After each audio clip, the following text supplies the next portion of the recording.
There's something wrong with recent MCU films. There's this, ironically, funny feeling that is hard to put into words. Deadpool self-awareness. Audiences feel disconnected from the news stories in the MCU, and in particular the humor that's featured in them has not landed well, and in fact has been mocked online for a long time now. Why is that? Well, in this video I'm going to try to pinpoint not only why it is that the MCU stopped being funny, but also why it seems the audiences aren't invested as much as they used to be. So, let's start from the beginning. In Iron Man 1, there's this formula to almost all the jokes that, once you notice, you cannot unnotice. Where a character, especially Tony, says, "This thing will never happen," and then it immediately happens. It's completely obvious. I didn't expect that. However, it somehow works for that film. Why? Let's take this joke for example. Tony, you know, the best thing about Tony is also the worst thing. He's always working. This joke works despite the repetitiveness of the style of joke throughout the film because, well, it's the first of its kind and only happens 6 minutes into the film, but also because it's more than just a joke. It introduces Obadiah and Tony's characters and their dynamic perfectly before we've even seen them interact with each other. Obadiah is the one who does the actual work with Stark Industries, while Tony rides off his father's success with the company without caring about actually working. Obadiah accepts the award for Tony, and it sets up the conflict for the film, of Obadiah wanting to be the face of the company due to always doing the heavy lifting, but still existing in Tony's shadow. He's clearly resentful of Tony, and the film sets that one-sided rivalry well, without outwardly telling you what Obadiah wants. So, when it's revealed that he's a bad guy, it works. It's a joke, sure, but it's not just a joke. It's actually informed by the real meat of the film. Compare that to this moment in Thunderbolts. So you don't mind if this committee continues this investigation? Oh, of course not. Shit. We gotta get all of this out of here ASAP. Similarly, this joke happens early in the film and sets up the inciting incident as to why Allegra needs the characters to all be in the incinerator a little later, but it doesn't quite hit the same. This scene already has a comedic tone throughout. It's De Fontaine. You forgot the de. Mr. Anderson, for example, is Secretary of Defense, not Secretary of Fence. Because current-day MCU films aren't just action films with comedic lines in them every now and then, they're straight-up comedies.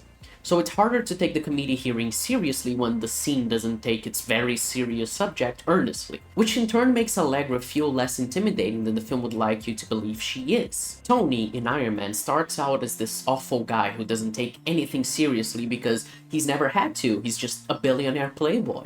But his arc is to learn to become a better person, and he earns the mantle of Iron Man as it goes on, and the audience learns to see him as cool. If the same was true with Valentina, if she started out as a joke and earned her way to the top of the food chain, then it could work. But Val already is, at this point, at the top, and meant to be intimidating. So, while both jokes work to set up the film's central conflict, the one in Thunderbolts misunderstands the character it is establishing and undermines her, while trying to tell you for the entire film that she is an intimidating figure that must be respected. With the lack of sincerity with Marvel making their films become actual comedies, MCU films have started to feel a lot more like sitcoms or Saturday Night Live, with cue card moments that tell you to laugh. Like the film is saying, we interrupt our regularly scheduled dramatic beat for a joke. You can't be a friendly neighborhood Spider-Man if there's no neighborhood.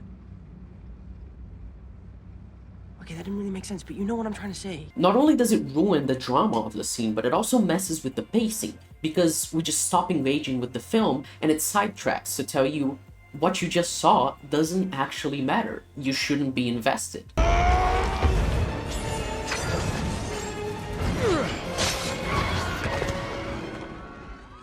You're welcome. Back when the MCU started, the films had to convince general audiences that the goofy comic book characters they were adapting were cool.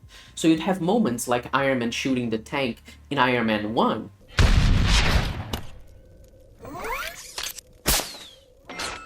Which, by Iron Man 3 for example, the audience already thinks Iron Man is cool. So when Mark 42 is about to land after Tony saved a bunch of people from falling off a plane, they do the opposite. Even though the first scene in Iron Man 1 also has a comedic beat to it, with the tiny missile being fired right after the tank fires a huge missile at Tony, it turns into this cool moment because it's not just trying to be a comedy, it's trying to earnestly show how cool Iron Man is. Iron Man 3 isn't even a film I consider bad, nor do I have much issue with that one particular joke, but the problem is that Marvel devolved into that type of joke, being its entire shtick, which especially becomes a problem with newer films. It's like in Avengers 2012, in the scene where Banner finally hulks out, which is the film earnestly leaning into how cool the moment is. And you compare that to Thor Ragnarok, when Banner decides to jump off the ship and Hulk out to help Asgard in the fight against Fenrir. It's a big moment, Banner basically choosing to help Asgard over his own life. If I turn it to the Hulk again, Banner may never come back. So it's a big, sacrificial moment when he jumps.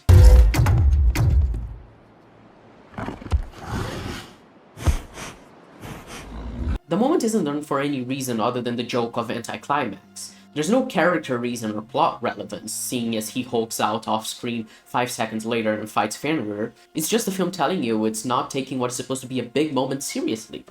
It's like Marvel, after convincing the audience to take their characters seriously, became embarrassed of them. We went from this...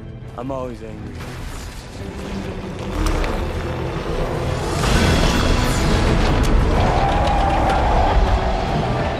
to this.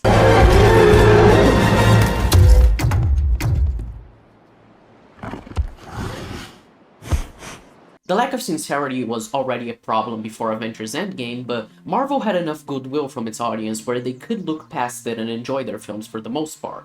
But once Endgame happened and Marvel needed to introduce new characters who could lead the MCU, this approach could never work, and Marvel shot themselves in the foot. Because how are you going to take these new characters seriously if everything is telling you that it's all bullshit anyway? The reason Marvel has reached this point is because they learned the worst possible lessons from their biggest successes. For starters, because of how much the audience loved Tony Stark, they started making every character a new version of Tony, with the quippy one-liners and sarcastic attitude where they don't take anything seriously. It worked for Tony, especially when contrasted with characters that are more earnest, like Captain America, who is sincerity personified. Is everything a joke to you? But when every character is a new Tony Stark clone, you just have a group of people who are telling each other that nothing matters, which is neither entertaining nor engaging on a character writing level. The jokester archetype only works if you have the straight man to counterbalance. Try me, Beyonce. Come on, you've heard of her. She's a huge star, right? Do you ever laugh? And then there's the lesson they learned from Guardians of the Galaxy, which was arguably the first actual comedy of the MCU, which is to constantly bombard the audience with jokes to keep them engaged, but not understanding where the jokes are coming from, which should be from a character basis and not just for the sake of the audience. Guardians of the Galaxy has this moment where Peter Quill is about to hand the orb to the Collector, which has the music swelling as he's doing it, until he drops the orb and has to pick it up. This is the classic type of Marvel humor we see nowadays, but the reason the scene was released that way is not because the film shouldn't be taken seriously, but because Peter Quill is a character who thinks he's cool, but is in fact just a loser. All of the Guardians are losers, that's why they work so well together. So when the characters in the Guardians films are trying to show off, I'm Groot? Yeah, that looked cool. it's a little cringe, but it's telling you who these characters are and showcasing their dynamics. And if you're willing to engage with these characters as they are, you also find them cool. My favorite example of this is in Guardians 2, when Quill says Yondu looks like Mary Poppins. Is he cool? Hell yeah, he's cool.